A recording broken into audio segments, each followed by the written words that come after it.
Qu'est-ce qu'un vrai ami?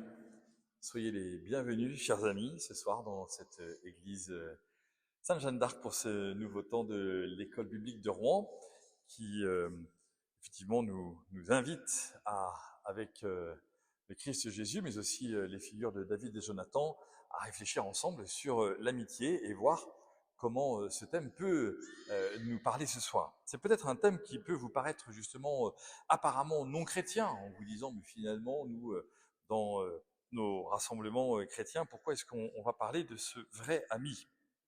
Eh bien justement, on va essayer de développer toute cette grande idée de qu'est-ce qu'un vrai ami, qui est probablement une des grandes questions chrétiennes euh, pour découvrir comment le Christ est notre ami et quel est ce sens de l'amitié. Et puis c'est un thème qui effectivement n'est pas du tout non chrétien, dans la mesure où lorsque l'on regarde, en tout cas c'est ma mission de prêtre, lorsque je décrypte les intentions de prière d'un certain nombre de gens qui viennent dans cette église et qui déposent des petits papiers auprès de la croix de Jeanne d'Arc, etc., de voir qu'il y a un très très grand nombre de prières, de supplications pour que Dieu donne à ceux qui écrivent de vrais amis. C'est toujours très bouleversant de voir combien, et ça n'est pas peu, de personnes demandent à Dieu d'avoir un vrai ami. C'est d'autant plus surprenant que tous, nous avons sur les réseaux sociaux un nombre innombrable d'amis et qui like ou ne like pas, que nous gardons, avec lesquels nous entretenons ici ou là des relations, mais qu'on nous appelle amis, mais qui ne sont pas forcément des amis. En tout cas, c'est pas exactement ce que nous entendons comme chrétiens. Et puis, nous lisons aussi dans les intentions de prière que beaucoup prient pour leurs amis, un ami malade, un ami qui ne va pas bien, un ami dépressif, un ami qui a perdu son travail. On découvre aussi par ailleurs, à travers ces intentions de prière, que beaucoup sont seuls et que ce thème de la solitude, dont je vous ai déjà parlé plusieurs fois, est effectivement un thème récurrent. Beaucoup aussi prient pour des relations amicales perdues, qui les mettent dans des états de souffrance. Bref, ce que nous voyons, c'est que beaucoup s'adressent à Dieu comme un confident, comme un ami, celui à qui on dit tout dans le secret de notre cœur. Dieu est donc comme l'ami caché de tous ces gens qui viennent dans ces églises et qui déposent des intentions de prière, à qui ils savent mystérieusement qu'ils peuvent tout dire. Ils n'ont pas forcément la transcendance de la relation avec l'Église, avec la messe, etc. Mais en tout cas, lorsqu'on leur donne la possibilité d'écrire une intention de prière, ils parlent à Dieu et ils lui disent absolument tout. Un peu comme s'ils comprenaient mystérieusement, spirituellement, que Dieu est l'ami de la vérité. Je voudrais développer mon propos ce soir en quatre temps. Le premier est celui-ci. À partir de cette citation du livre de la Genèse, il n'est pas bon que l'homme soit seul. Cette citation est dans les premiers versets de la Bible. Et vous connaissez la suite. Dieu dit, faisons donc lui une aide.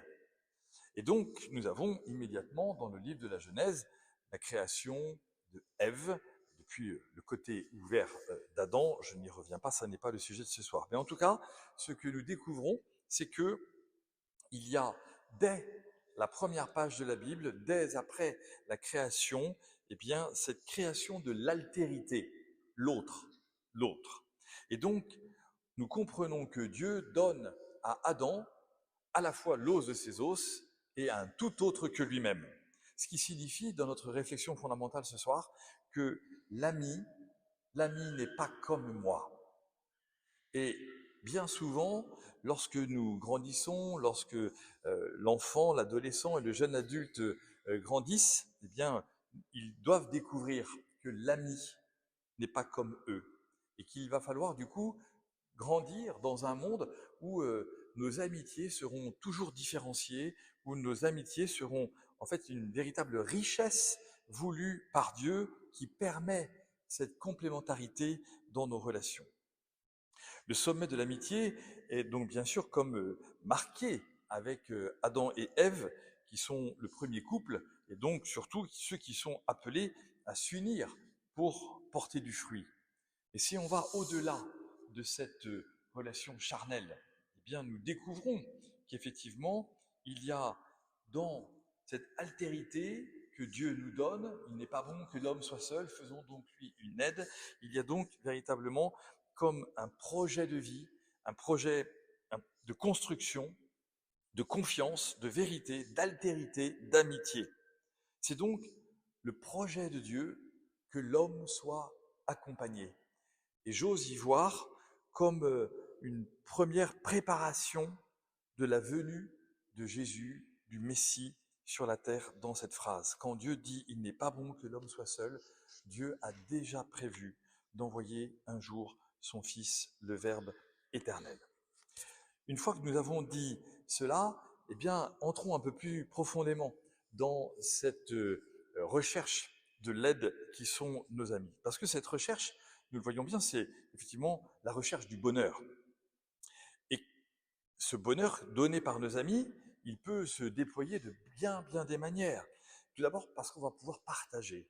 Lorsqu'on a un ami, on peut partager. Il y a énormément de personnes qui ne partagent rien ou très peu de choses. Je suis allé, il y a quelques jours, rencontrer une personne très âgée dans son appartement, tout petit appartement, où son état de maladie grave fait que depuis 1 an et demi, elle n'est pas sortie de chez elle, avec des rencontres qui sont uniquement des rencontres de coups de téléphone avec ses enfants qui sont très loin en France, et puis avec quelques rencontres comme une auxiliaire de vie, comme une personne qui par chance chrétienne vient lui donner la communion 1 ou 2 fois par semaine, mais on découvre qu'effectivement, le partage de la vie, c'est quelque chose d'essentiel. Et je sentais bien que cette personne était heureuse de pouvoir me découvrir. Alors, parce que j'étais le curé, donc j'étais son curé, elle était contente de faire ma rencontre, mais c'était surtout qu'elle avait besoin de parler et de dire beaucoup de choses sur sa vie, sur son existence. Et nous avons tous déjà fait cette expérience de être comme happés dans des discussions où nous avions des personnes, peut-être que nous ne connaissions pas forcément très bien, mais qui immédiatement nous ont fait confiance et qui nous ont dit beaucoup de choses, probablement liées à leur solitude. Bref, nous découvrons que cette recherche du bonheur, c'est un partage d'expériences qui va souvent passer par un partage de pleurs, de joie, de doutes, d'espérance, de projets. Les amis nous sont donc donnés pour tout cela. Ils construisent avec nous une civilisation. Pour moi, c'est un des éléments forts du christianisme. Vous connaissez certainement le grand texte d'Aristote dans l'Éthique et le Nicomaque, qui au chapitre 10 explique que les civilisations, les hommes construisent des civilisations selon un modèle de pouvoir. Alors il va développer une réflexion sur la monarchie, la démocratie, la tyrannie, l'oligarchie, et puis il dit que finalement, avec tout cela, l'homme n'arrive pas encore à créer une véritable civilisation.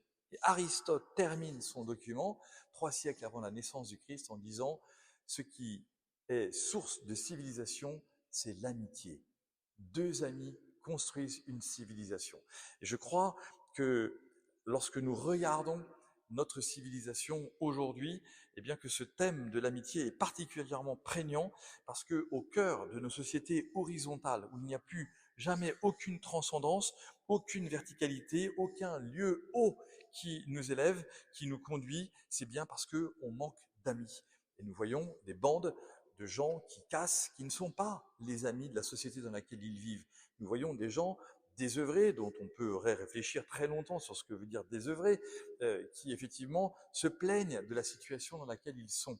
Et ce que nous essayons de leur donner, bien souvent ce sont des réponses immédiates, soit une loi, soit une maison de la jeunesse, ou etc. Tout ce que vous voulez, on est toujours très inventif pour créer de nouvelles choses, mais on n'a jamais entendu dire un homme politique dire à des casseurs « je voudrais que vous deveniez des amis de la France, je voudrais que vous deveniez les amis de ce village, je voudrais que vous deveniez les amis les uns des autres ». Peut-être parce que ce n'est pas leur mission, mais en tout cas, moi ce que je crois, c'est que la mission catholique et la mission des catholiques est véritablement fondée sur l'amitié, et nous sommes dans une civilisation qui perd l'amitié parce que cet individualisme, ces attitudes extrêmement recroquevillées sur elles-mêmes ne sont pas des attitudes qui construisent une civilisation. L'amitié nous permet de comprendre que l'ami, c'est la culture de l'autre, c'est l'attention à l'autre. La violence de nos sociétés est donc en partie liée à l'absence d'autrui et de cette relation au bien commun. La recherche du bonheur ne peut pas être individualiste ou égocentrique. C'est un des sujets sur lesquels je pense qu'il faudrait que nous arrivions à plus encore, comme catholiques au cœur de notre société, à travailler pour servir la société. Troisième point, tout à fait fondamental, c'est l'ami est celui qui m'aime comme je suis. Et ce que nous voyons, c'est que dans une société aussi horizontale que la nôtre, en fait, nous avons ou nous sommes en train de perdre la relation de l'amitié pour ce que nous sommes en la faisant basculer sur une relation d'amitié pour ce que nous avons. Soit l'ami va être là pour pouvoir me rendre service un jour, soit pour pouvoir m'aider, soit etc. Et donc pour ce qu'il a, ce qu'il possède, mais pas d'abord pour ce qu'il est. Ou en tout cas, ça n'est pas immédiatement ce que l'on va voir. Alors oui, c'est essentiel que l'ami soit celui qui m'aime comme je suis, avec mon histoire, avec ma vie, avec ma famille, avec mes faiblesses, avec mes forces, mais effectivement pas pour ce que j'ai, mais pour ce que je suis. L'ami est celui qui m'aime comme je suis, mais il est aussi celui qui me fait progresser. Et c'est ça un des points extrêmement importants de mon développement ce soir.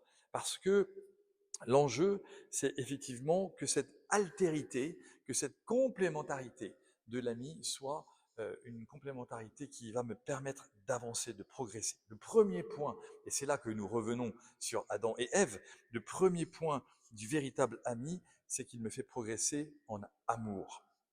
L'amour, nous le voyons bien sûr, nous aujourd'hui comme chrétiens, dans le sacrement du mariage. Je m'aperçois que c'est parfois très très étonnant et difficilement reçu dans les premiers temps de faire comprendre aux fiancés qu'en fait ce fiancé s'est décidé de recevoir un conjoint bien sûr, mais qui va devenir son meilleur ami, son confident, celui à qui on va pouvoir tout dire.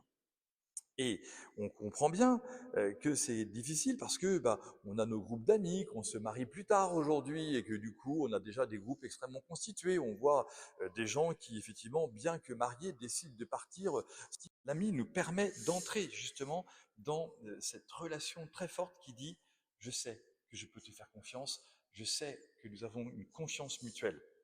Et ce pacte solide, eh bien, il nous est donné comme un élément tout à fait supérieur qui est celui donné par le Christ, qui dit qu'il donne sa vie pour ses amis. Il donne sa vie pour ses amis. C'est tout à fait surprenant d'entendre de la part du Christ cette phrase, parce que le Christ aurait eu moyen de pouvoir nous sauver sans nous dire qu'il était notre ami. Eh bien non, c'est le choix de Dieu d'être notre ami et de nous sauver par le principe de l'amitié. L'amitié du Christ pour chacun d'entre nous est une amitié qui dépasse donc chacune, donc chercher ensemble ce que signifie cette amitié. Deuxième élément de l'amitié, de l'ami qui nous fait progresser, c'est qu'il va nous faire progresser en intelligence. En intelligence. C'est-à-dire qu'avec un ami, je vais pouvoir comprendre des choses, je vais pouvoir expliquer des situations, je vais pouvoir, évidemment, repérer qu'il y a des éléments dans notre discussion qui vont me faire progresser dans la compréhension de ce que je vis ou de ce que lui vit, et que le prendre le temps de pouvoir se le dire, eh bien, est une véritable grâce parce que ça nous permet de poser les choses. Et lorsque nous arrivons à les dire ainsi, eh bien, nous découvrons que la confiance que nous avons dans notre ami ne signifie pas qu'il aura la même position que la nôtre, mais signifie que nous accepterons que sa position différente nous fasse du bien. Elle va nous faire progresser vers le bien supérieur. Elle va nous faire aimer plus encore, elle va nous faire même parfois décider de ne pas faire le mal, de ne pas entrer dans une spirale négative, parce que l'ami sera là pour nous dire, nous allons trouver un équilibre à cette situation, nous allons travailler ensemble à cette situation absolument belle et grande que tu vis ou bien difficile que tu vis. Donc l'ami me fait progresser en intelligence. Quand je parle de cela aux jeunes, eh bien souvent je prends l'exemple de leur ami, qui est l'ami fort en maths, à côté de qui je vais me mettre pour l'examen de mathématiques, parce qu'il va m'aider. Non, en fait, ton ami va te faire tricher. Tu ne vas donc pas progresser. hein. Et donc là, je vois la tête des jeunes qui disent ah peut-être qu'il va falloir que je révise mon rapport à mes amis. Oui, en fait, si tu ne travailles pas, la note que tu auras ne sera pas la tienne. Tu auras triché. Voilà. Et donc le fait de pouvoir se le dire, c'est aussi une belle manière et grande manière de se dire comment est-ce que nous progressons ensemble. Troisième élément pour la progression dans l'amitié, c'est la progression dans le service. Quelle est la destination de l'amitié? C'est là où nous revenons sur ce principe que je vous ai dit rapidement de la construction d'une civilisation. Est-ce que il y a un sens, il y a un vrai point de discernement qui nous permet justement de dire finalement nous sommes amis pour qui? C'est pour nous? C'est pour être recroquevillés sur nous-mêmes ou pour être en service pour le bien des autres? Est-ce que nous sommes en service parce que ça m'arrange, parce que ça t'arrange, ou bien parce que justement nous allons donner ensemble notre vie comme le Christ l'a fait, et même ceux qui ne connaissent pas le Christ peuvent servir les autres, et nous connaissons un nombre magnifique de gens qui, tout en ne connaissant pas le Christ, sont des véritables serviteurs de l'humanité dont ils sont les amis. Donc je le crois, la vie chrétienne en tout cas, elle est une vie de service, parce que notre Maître et Seigneur Jésus prend un tablier, prend de l'eau et va laver les pieds de ses disciples en leur disant « Vous m'appelez Maître et Seigneur et vous avez raison, mais cependant, je suis pour vous comme au milieu de vous comme celui qui sert. » Et c'est là que Jésus dit « Aimez-vous les uns les autres ». Et donc il faudrait que nous puissions sans cesse, comme chrétiens, faire travailler en nous cette phrase en la changeant un petit peu « Servez-vous les uns les autres ». Est-ce que aimez-vous les uns les autres signifie servez-vous les uns les autres? Donc effectivement, nous avons une progression possible dans le service. Encore deux éléments pour vérifier la progression avec nos amis, c'est est-ce qu'il y a une progression en sagesse? Vous avez bien compris, je reprends ces mots de Jésus qui sort du temple de Jérusalem quand il a 12 ans et qu'il rentre à Nazareth, et dont on nous dit qu'il grandissait en taille, en sagesse et en intelligence. Tout cela est donc travaillé par le Christ. Est-ce que je grandis en sagesse avec mes amis? Est-ce que je suis capable d'avoir des choix travaillés, réfléchis? C'est extrêmement important de pouvoir prendre des décisions ensemble, de pouvoir réfléchir sur des éléments forts qui constituent notre existence. Est-ce que nous avons des lectures de sagesse qui vont ensemble, entre amis, nous faire grandir? Est-ce que nous voyons des éléments de culture qui vont nous permettre d'ouvrir notre esprit, de saisir les choses bien clairement, en sagesse? Et puis, la sagesse, attention, ça n'est pas être sage, vous le savez très bien, eh bien, c'est effectivement, est-ce que mon ami, en sagesse, me permet de prendre des risques? La sagesse, c'est de pouvoir prendre des risques. La sagesse, c'est de pouvoir comprendre que pour mon ami, je vais prendre un risque. En me lançant, je vais demander effectivement au Seigneur cette grâce de pouvoir prendre ces risques et effectivement d'être ainsi dans une relation belle et grande avec mon ami ou avec mes amis. Et c'est là que parfois on est trompé par nos amis. Et c'est là que ça fait mal. Parce que on pensait qu'ils étaient là effectivement pour nous aider à progresser, et ils se sont trompés. Et ils nous ont trompés. Et ça nous est déjà arrivé de tromper nos amis. Ça nous est déjà arrivé de mauvais conseillers, de faire une bêtise avec nos amis, ou des erreurs avec nos amis, plus ou moins graves, plus ou moins importantes, plus ou moins longues. Et nous comprenons qu'il y a là, alors, effectivement, comme une nouvelle sagesse à recevoir dans la relation avec nos amis. Et quand nous arrivons à retrouver notre ami alors que nous nous sommes trompés mutuellement, ou que l'un nous a trompés, et que peut-être moi je l'ai trompé, la sagesse à nouveau entre ici par la toute petite porte qui est de dire n'oublie pas que tu n'es pas le sauveur. C'est un autre élément de la sagesse et de la relation dans nos amis et avec nos amis. La sagesse me permet d'apprendre la miséricorde. Je ne suis qu'un homme. Notre amitié est donc liée à notre finitude, à notre finitude. Et le seul qui dépasse la finitude de notre existence, c'est le Christ Jésus. C'est donc sage de pouvoir nous dire entre amis que nous n'avons pas la science infuse, que nous ne sommes pas ceux qui savons, mais que nous allons chercher ensemble. Ce que vous savez, le Concile Vatican II va appeler avec une pointe incroyable de perspective pour l'avenir, le dialogue.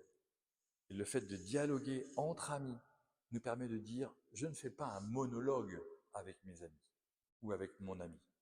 Je ne suis pas en monologue avec mon mari ou avec ma femme. Nous dialoguons. Le fait de dialoguer signifie que parfois il va y avoir des divisions. Et ça n'est pas grave. Et ça n'est pas grave. Nous ne sommes pas chargés d'être en fusion, mais d'être en dialogue. Et ce dialogue signifie que nous allons devoir apprendre que parce que nous avons des histoires différentes, des blessures différentes, des forces différentes, des joies différentes, une foi différente, c'est le dernier point sur lequel je vais revenir, eh bien, nous allons apprendre justement à construire notre amitié, non pas simplement sur un socle commun en disant nous avons reconnu des valeurs dans lesquelles nous nous entendons, mais de pouvoir dire ce sur quoi nous sommes capables de nous entendre, y compris en reconnaissant notre finitude qui fait que nous ne savons pas tout et que nous ne voyons que nous savons et nous reconnaissons que la prière à Dieu est une relation. Quelle est ma relation spirituelle? Quelle est ma relation de prière avec mes amis ou pour mes amis et pour mes amis? Est-ce que je prie avec mes amis? Est-ce que je propose à mon ami de prier? Souvent, il arrive que dans la vie des couples chrétiens, l'un ou l'autre dise oh, « moi, je suis incapable de prier avec ma femme » ou « moi, je suis incapable de prier avec mon mari parce que je n'ai pas appris ça quand j'étais petit ou quand j'étais grand ou je sais pas quoi ou parce que moi, j'ai une pudeur à dire des choses et que lui ne l'a pas, etc. etc. » Je dis « mais est-ce que vous allez à la messe ensemble ?» Bah oui, bah alors vous priez ensemble. Non? Enfin, quand vous allez à la messe, vous ne priez pas avec votre ami. Ok, frères et sœurs. Bon, et donc on comprend qu'il y a beaucoup de formes très grandes et très belles. Hier soir, par exemple, j'ai reçu un message assez terrible d'un époux qui m'annonçait la découverte d'une maladie très grave chez son épouse et complètement décontenancé, il me demandait de l'aide. Donc je discute un peu avec lui, et en discutant avec lui, il me dit, mais en fait, vous savez, moi je suis déjà passé par là, et je sais à quelle souffrance cela me rapporte et me fait remonter à la surface. Et je lui dis, mais quand vous avez été malade, qui était à côté de vous? Ma femme, me répond-il. Je dis, mais voilà, vous êtes prêt maintenant à accompagner votre femme, parce que vous savez ce qu'elle vous a donné. Et peut-être que ça peut être l'occasion pour vous, maintenant, de continuer sans cesse de lui dire merci pour le temps d'accompagnement dans le cœur de sa maladie, de votre maladie. Et donc il m'a dit, merci, j'avais pas vu ça exactement comme ça. Donc, est-ce que nous partageons l'écriture ensemble?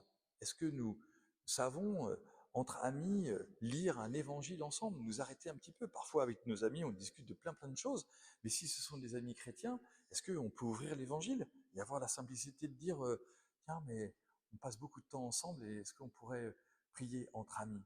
Comment est-ce que nous découvrons cela? Comment est-ce que nous découvrons cela? Il y a des enfants qui m'ont dit, il n'y a pas très longtemps, qu'ils avaient décidé maintenant, à la récréation du vendredi, parce que le vendredi, m'ont-ils dit, ils sont tout jeunes, ils ont 12 ans, ils m'ont dit le vendredi c'est la passion du Christ, alors nous le vendredi pendant la récréation de 10 heures, on dit le chapelet ensemble dans la cour de récréation. Bon, dis donc, ça c'est magnifique. Tu dis, ah ouais, d'accord. Bon, on a un peu...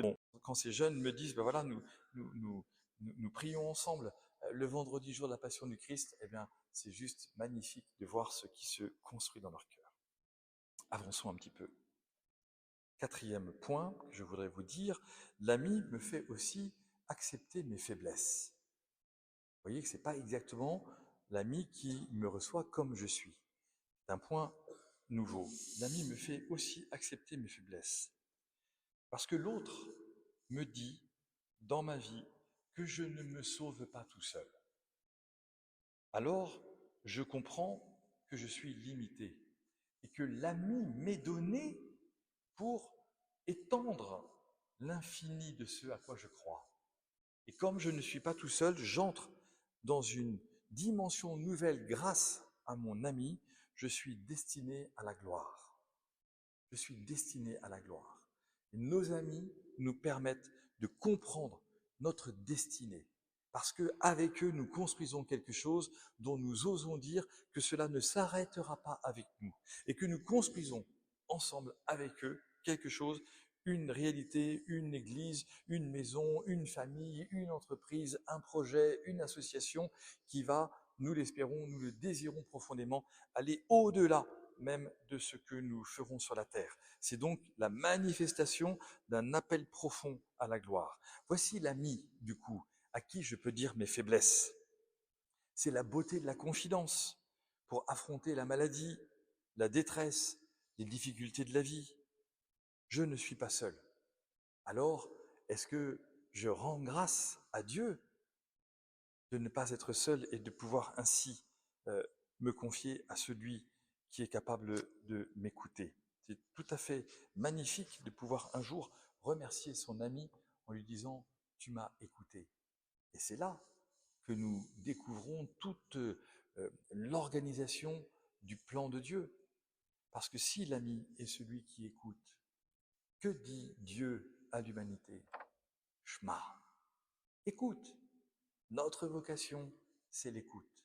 Et donc, lorsque nous écoutons un ami, nous faisons la volonté de Dieu. Parfois, on se dit, oh là là là, il me prend la tête. Parfois, il nous dit, il me prend beaucoup, beaucoup de temps, cet ami. Parfois, nous sommes même circonscrits par une présence trop présente et trop dure, trop longue. On n'arrive pas à s'en défaire. Mais cependant, c'est notre vocation qui s'accomplit. Et donc, dans la grâce de l'écoute de nos amis, de notre ami, eh bien, dans laquelle nous nous trouvons aujourd'hui, qui est que nous n'arrivons pas à nous écouter. Et prendre le temps de s'écouter, nous savons bien, à chaque fois que nous avons fait cet effort, parce que c'est quand même bien ça que cela nous demande, que cela nous requiert, à chaque fois que nous faisons cette démarche de pouvoir nous écouter, à chaque fois, nous comprenons qu'il y a quelque chose de nouveau qui se réalise dans notre vie. Je termine. Il n'est pas bon que l'homme soit seul. Cette parole, je vous l'ai déjà dit, annonce la venue du véritable ami, annonce la venue de la véritable aide pour notre existence, Jésus. Celui qui donne sa vie pour moi sans condition. Là où moi, j'ai des limites en amitié, Jésus ne limite pas son amitié pour moi. Les limites de mon amitié sont des limites humaines. Et je sais quelles sont mes limites humaines. Je sais quelles sont mes fragilités, mes capacités, mes forces, mes joies et mes difficultés. Mais je découvre qu'il n'y a pas de limite dans l'amitié de Jésus. Il nous aime au point de donner sa vie pour nous. Et lorsque nous faisons attention, ou lorsque nous décidons de lire l'Évangile par le spectre de l'amitié, par l'axe de l'amitié, nous découvrons que toutes les rencontres du Christ dans l'Évangile sont des rencontres de croissance, d'amitié vraie. Personne ne t'a condamné? Moi non plus. Va et ne pêche plus. Aujourd'hui, le salut est entré dans cette maison, car celui-ci est aussi un fils d'Abraham. Toutes les rencontres de Jésus sont des rencontres d'amitié, pleines, complètes, sans jugement, parce que ce sont des rencontres de sainteté. Jésus ne s'accapare pas ceux qu'il rencontre. Il permet donc de comprendre que les relations de Jésus dans la Bible sont toutes des relations équilibrées. Et plus nous découvrons la vie du Christ et plus nous aimons le Christ et nous nous laissons aimer par lui, plus le Christ vient purifier nos relations amicales. Et pas que amicales, toutes nos relations. Il nous permet de comprendre effectivement que nous sommes appelés à être comme lui, à monter, découvrir et déployer des rencontres qui sauvent. C'est en cela que nous devenons les amis à la suite du Christ. Et nous voyons dans l'Évangile, comme dans notre propre vie, que certains reçoivent cette amitié et d'autres ne la reçoivent pas. Certains reçoivent. Et chercher ses amis, nous avons beau aller chercher ses amis, eh bien, nous découvrons qu'ils n'en veulent pas. Parfois d'autres jugent Jésus, refusent Jésus, blasphèment contre Jésus, mais Jésus continue de les aimer. Et Jésus continue de donner sa vie pour eux. Et nous aussi, dans notre vie, nous voyons bien que lorsque nous sommes blessés par des amis, eh bien, nous avons tout un travail à faire pour apprendre à pardonner, à aller au-delà de ce qui nous a trompés, de ce qui nous a fait du mal, pour comprendre qu'il y a eu un moment où nous avons ensemble essayé de construire quelque chose. Cela s'est terminé, mais néanmoins, qu'avons-nous construit? Quelle était la destinée de cette relation? Mais Jésus est là, il demeure avec nous. Et c'est la raison pour laquelle, on peut le dire, le christianisme est donc la religion de l'amitié. Le Christ Jésus est envoyé par Dieu pour devenir nos amis. Et il nous propose cette amitié. C'est comme la forme suprême de l'amour, l'amitié. C'est la raison pour laquelle je suis absolument persuadé que le christianisme n'en est qu'à ses débuts, pour plusieurs raisons. D'abord parce que, à l'échelle de l'histoire de l'humanité, 2000 ans, ça n'est pas grand-chose depuis que l'homme sait écrire, penser, travailler et être en relation. Mais aussi parce qu'il y a encore 4 ou 5 milliards d'hommes sur la surface de la Terre qui ne savent pas que Jésus peut être leur ami ou qu'il l'est en vérité et qui ne connaissent pas encore Jésus. Alors effectivement, eh bien, ce soir, entrons nous aussi dans ce grand projet de civilisation, qui n'est pas la civilisation du christianisme pour le christianisme, mais qui est la civilisation de donner le Christ, notre ami, à ceux qui ne le connaissent pas encore. Je vous remercie.